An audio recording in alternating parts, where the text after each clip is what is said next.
સૌને જય દ્વારકાધીશ અને જય શ્રી કૃષ્ણ।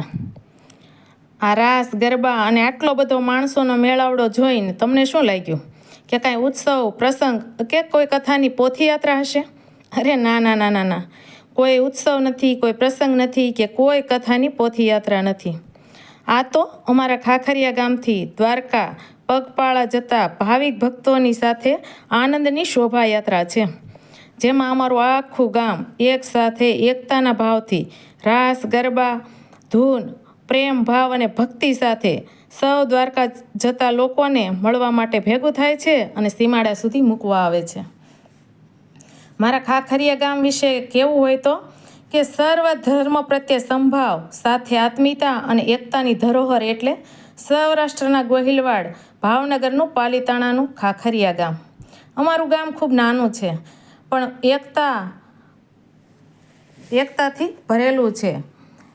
કોઈ પણ કાર્ય હોય બધા જ લોકો સાથે રહે છે। ખાખરિયા ગામની કાયમી આત્મીયતા અને એકતા જાળવવા આજથી એટલે કે 1989ની સાલમાં એટલે કે અંદાજે 35 વર્ષ પહેલાં માત્ર 20થી 25 વડીલો જ પગપાળા દ્વારકા જવાની શરૂઆત કરી હતી, જે આજે 2026માં 450 એટલે કે 450થી વધુ અસંખ્ય યુવાન ભાઈ બહેનો અને વડીલો સાથે અંદાજે 500 કિલોમીટર પગપાળા ચાલીને દ્વારકાધીશ ભગવાનના દર્શન કરવા માટે જાય છે। આ સમસ્ત ખાખરિયા ગામે પરંપરા બનાવી દીધી છે। દર વર્ષે ફાગણ મહિનાના ધૂળેટીના વળતા દિવસે ખાખરિયાથી પગપાળા યાત્રા ચાલુ થાય છે અને 15 દિવસ ચાલતા ચાલતા દ્વારકા પહોંચી જાય છે। આ 44 ડિગ્રી તાપમાનમાં, આવા ધોમધકતા તાપમાનમાં સતત 500 કિલોમીટર 15 દિવસ સુધી પગપાળા ચાલવું એ કંઈ સામાન્ય વાત તો નથી જ, છતાં ભગવાનનું નામ લેતા લેતા સૌ નીકળી પડે છે। 15 દિવસ સુધી સૌનો ખ્યાલ રાખવો, સાથે સમયે સમયે નાસ્તો ચા પાણી જમવાનું આરામ વગેરે વગેરે સગવડ કરવાની હોય છે। તો ધન્ય છે આ અમારા ખાખરિયા ગામના દરેક ભાઈઓ બહેનો જે સંઘમાં જઈ રહ્યા છે, એ સર્વ મિત્રો સેવાકી મિત્રો છે।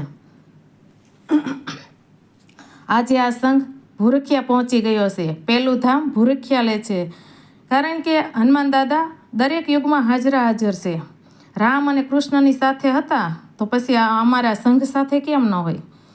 તો પહેલાં જ ભૂરખિયા હનુમાન દાદાના આશીર્વાદ લે છે અને હનુમાન દાદાને કહેશે કે તમે પણ અમારી સાથે સંઘમાં ચાલો, એટલે આ સંઘ કોઈ પણ તકલીફ વગર નિર્વિઘ્નેશે દ્વારકાધીશના ચરણ સુધી પહોંચી જાય।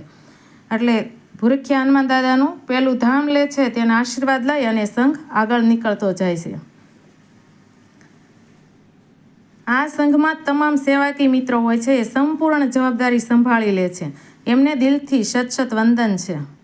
અરે ધન્ય છે એ વડીલોને કે જેણે આ ગામ માટે, ગામની એકતા માટે આ પગપાળા યાત્રાની પહેલ કરી હતી।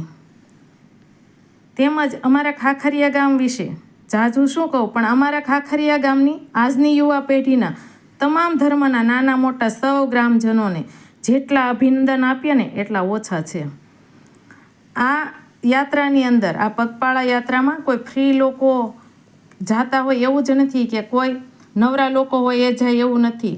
આની અંદર જતા યુવાન ભાઈઓ દરેક બિઝનેસમેન ઘણા છે, ઘણા પોતાનો ધંધો લઈને બેઠા છે, ઘણા નોકરી કરતા હોય છે અને બહેનો પણ અલગ અલગ ધંધા કામ કરતી હોય છે, પણ બધા જ 15 દિવસ માટે બધું જ છોડી અને આ દ્વારકાધીશના આશીર્વાદ લેવા માટે જય રણછોડ જય દ્વારકાધીશના નારા બોલતા બોલતા ભાવ ભક્તિથી ભરીને આગળ વધી રહ્યા છે। અને કહેવાય છે ને કે હૃદયની અંદર ભાવ ભરેલો હોય ને તો કિલોમીટર પણ ઓછા જ લાગે અને જલ્દી અંતર કપાતું જાય છે। આ બધા જ બહેનો સુરતથી, અમદાવાદથી, ભાવનગરથી એમ જુદા જુદા જગ્યાએ રહેતા હોય છે, ત્યાંથી બધા જ 15 દિવસ માટે 17 દિવસ માટે ઘરેથી નીકળી જાય છે રજા લઈને, અને આ 15-17 દિવસે ઘેરે પહોંચવાના હોય છે, કારણ કે 15 દિવસ તો દ્વારકા પહોંચતા થાય છે, પછી ત્યાં દર્શન કરે ત્યારે પાછી અમારા ગામની 2 બસો આ સંઘને લેવા માટે ત્યાં જાય છે। જો આ તડકાની અંદર બધા જ એકતાની સાથે પોતે ચાલતા ચાલતા ભગવાનને યાદ કરતા કરતા રસ્તો કાપી રહ્યા છે। અને આ રસ્તો કાપતા હોય ને ત્યારે રસ્તાની અંદર બીજા ગામડા આવતા હોય ને એ ગામ લોકો પણ આ સંઘ એના ગામમાં ક્યારે પહોંચે ને એની રાહ જોઈને ઊભા હોય છે. કારણ કે એ બીજા ગ્રામજનોને હવે ખબર પડી જાય છે કે આ સંઘ આ દિવસે આ ગામમાં જ પહોંચે છે, એટલે એ ગામના લોકો પણ આ સંઘને ખૂબ સારું એવું સન્માન કરે છે અને ખૂબ સારી સેવા કરે છે, પાણી આપે છે, જમવાનું આપે છે, આરામ કરાવે છે. એટલે આ સંઘમાં હોય એટલા જ નહીં પણ રસ્તામાં આવતા દરેક ગામડા સાથે પણ ભાવ, પ્રેમ અને આત્મીયતા વધતી જાય છે. અને આ સંઘ જ્યાં પહોંચે છે ત્યાં એમના સામૈયા પણ થાય છે. જો આ દ્વારકાધીશની ધજાના સામૈયા થઈ રહ્યા છે. આ સાંજનો વિસામો લેવાનું જગ્યા છે, આખું ગામ ભેગું થયું છે. આ દ્વારકાધીશની ધજાના પૂજન થઈ રહ્યું છે અને આ સંઘના સામૈયા થઈ રહ્યા છે. આખું ગામ ત્યાં ભેગું થયું છે અને ભાવ ભક્તિ સાથે આ ધજાને વધાવી રહ્યું છે. એટલે આ એકતા ખૂબ જ વધી રહી છે. ગામના લોકો તો એક હોય જ છે, પણ સાથે સાથે રસ્તામાં આવતા બીજા ગામના લોકો પણ આમાં ભળતા જાય છે અને મળતા જાય છે.